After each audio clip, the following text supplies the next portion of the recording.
ಹೆಣ್ಣು ಮಕ್ಳಿರೋ ತಂದೆ ತಾಯಿಯರು ನಿಮ್ ಮಕ್ಕಳಿಗೆ ಮದುವೆ ಮಾಡ್ದಿದ್ರು ಪರವಾಗಿಲ್ಲ, ಅವ್ರಿಗೇನೋ ಒಂದು ಲೋಪ ಇದೆ ಅಂತ ಸಿಕ್ಕಿದ್ ನನ್ನ ಮಕ್ಕಳಿಗೆಲ್ಲ ದಯವಿಟ್ಟು ಮದುವೆ ಮಾಡ್ಕೊಡ್ಬೇಡಿ. ಯಾಕೆಂದ್ರೆ ಒಂದು ಕ್ಯೂಡ್ ಹುಡುಗಿಗೆ ಪಾಪ 50 ಗ್ರಾಮ್ ಚಿನ್ನ ಕೊಟ್ಟು ದುಡ್ಡು ಕೊಟ್ಟು ಮದುವೆ ಮಾಡ್ಕೊಟ್ರೆ ಆ ಬೋಳಿ ಮಗ ಹುಡುಗಿನ ಪ್ರೆಗ್ನೆಂಟ್ ಮಾಡ್ಬಿಟ್ಟು ನೀನ್ ಬೇಡ ಅದೇನ್ ಮಾಡ್ತೀವ ಮಾಡ್ಕೋ ಅಂತ ಹೇಳಿ ಬಿಟ್ಟು ಹೋಗಿದ್ರೆ ನಮ್ಮ ಆಫೀಸ್ ಬಂದು ಅಳ್ತಾ ಕೂತಿದಾರೆ.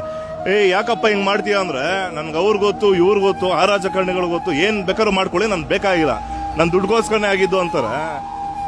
ನನ್ನ ಮಗಂದ್ ಏನ್ ಬೇಕಾದ್ರು ನಾನು ಮೇಯರ್ ಮಕ್ಕಳನ್ನೇ ಬಿಟ್ಟವನಲ್ಲ, MP ಅಳಿಯನ್ನೇ ಬಿಟ್ಟವನಲ್ಲ ನಾನು ಅಂತ ನನ್ನ ಮಗ. ನೀನ್ ಯಾವ ನನ್ ಇದಕ್ ಸಮ? ಮರ್ಯಾದೆಯಿಂದ ಹುಡುಗಿಗೆ ನೀನ್ ಜೀವನ ಕೊಟ್ಟು ಚೆನ್ನಾಗಿ ನೋಡ್ಕೊಂಡ್ರೆ ಸರಿ. ಪಾಪ ಒಂದು ಕಿವಿ ಕೇಳಿಸ್ತಾರ ಹುಡುಗಿ ಪ್ರೆಗ್ನೆಂಟ್ ಮಾಡ್ಬಿಟ್ಟು ಆ ಹುಡುಗಿಗೆ ಎಲ್ಲಿ ಹೋಗ್ಬೇಕು? ಅವ್ರ ಜೀವನ ಏನು? ದುಡ್ಡುಗೋಸ್ಕರ ಕಚಡ ಬೋಳಿ ಮಕ್ಕಳು ನೀವೆಲ್ಲ ಫಸ್ಟ್ ಹುಡುಗಿರ್ ತಂದೆ ತಾಯಿಗೆ ಹೋಗಿಬೇಕು. ದಯವಿಟ್ಟು ನೋಡಿ ಮಾಡಿ ಮಾಡ್ಕೊಡಿ, ಇಲ್ಲಾಂದ್ರೆ ಮದ್ವೆನೇ ಮಾಡ್ಬೇಡಿ. ನಿಮ್ ಮಕ್ಕಳು ಆರಾಮ ನಿಮ್ದೇ ಮನೇಲಿ ಇರ್ತಾರೆ, ನೋಡ್ಕೊಂತಾರೆ. ಹೆಣ್ಮಕ್ಳು ಮದುವೆ ಮಾಡಿದ್ರೇ ಅಂತ ಬೋಳಿ ಮಕ್ಕಳ ಅವಶ್ಯಕತೆನೇ ಇಲ್ಲ. ದಯವಿಟ್ಟು ಲೋಫರ್ ನನ್ನ ಮಗ ಅವ್ರ ತಾಯಿಗೆ ಹೇಳ್ತಾ ಇದೀನಿ, ಆ ದುಡ್ಡಲ್ಲ ಅವ್ರ ತಾಯಿ ಫಾರಿಂಗ್ ಹೋಗಿ ಮಜಾ ಮಾಡ್ಕೊಂಡ್ ಬರ್ತಾ ಇದ್ದಾಳೆ ಅಂತ ಥರ್ಡ್ ಕ್ಲಾಸ್ ನನ್ನ ಮಕ್ಳು ಅವರೆಲ್ಲ. ದಯವಿಟ್ಟು ಸ್ವಲ್ಪ ಯೋಚನೆ ಮಾಡಿ ಮದುವೆಗಳು ಮಾಡೋಕ್ಕೂ ಮುಂಚೆ, ಯಾರಿಗೆ ಮಾಡ್ತಾ ಇದೀವಿ, ಯಾಕೆ ಮಾಡ್ತಾ ಇದೀವಿ ಅಂತ.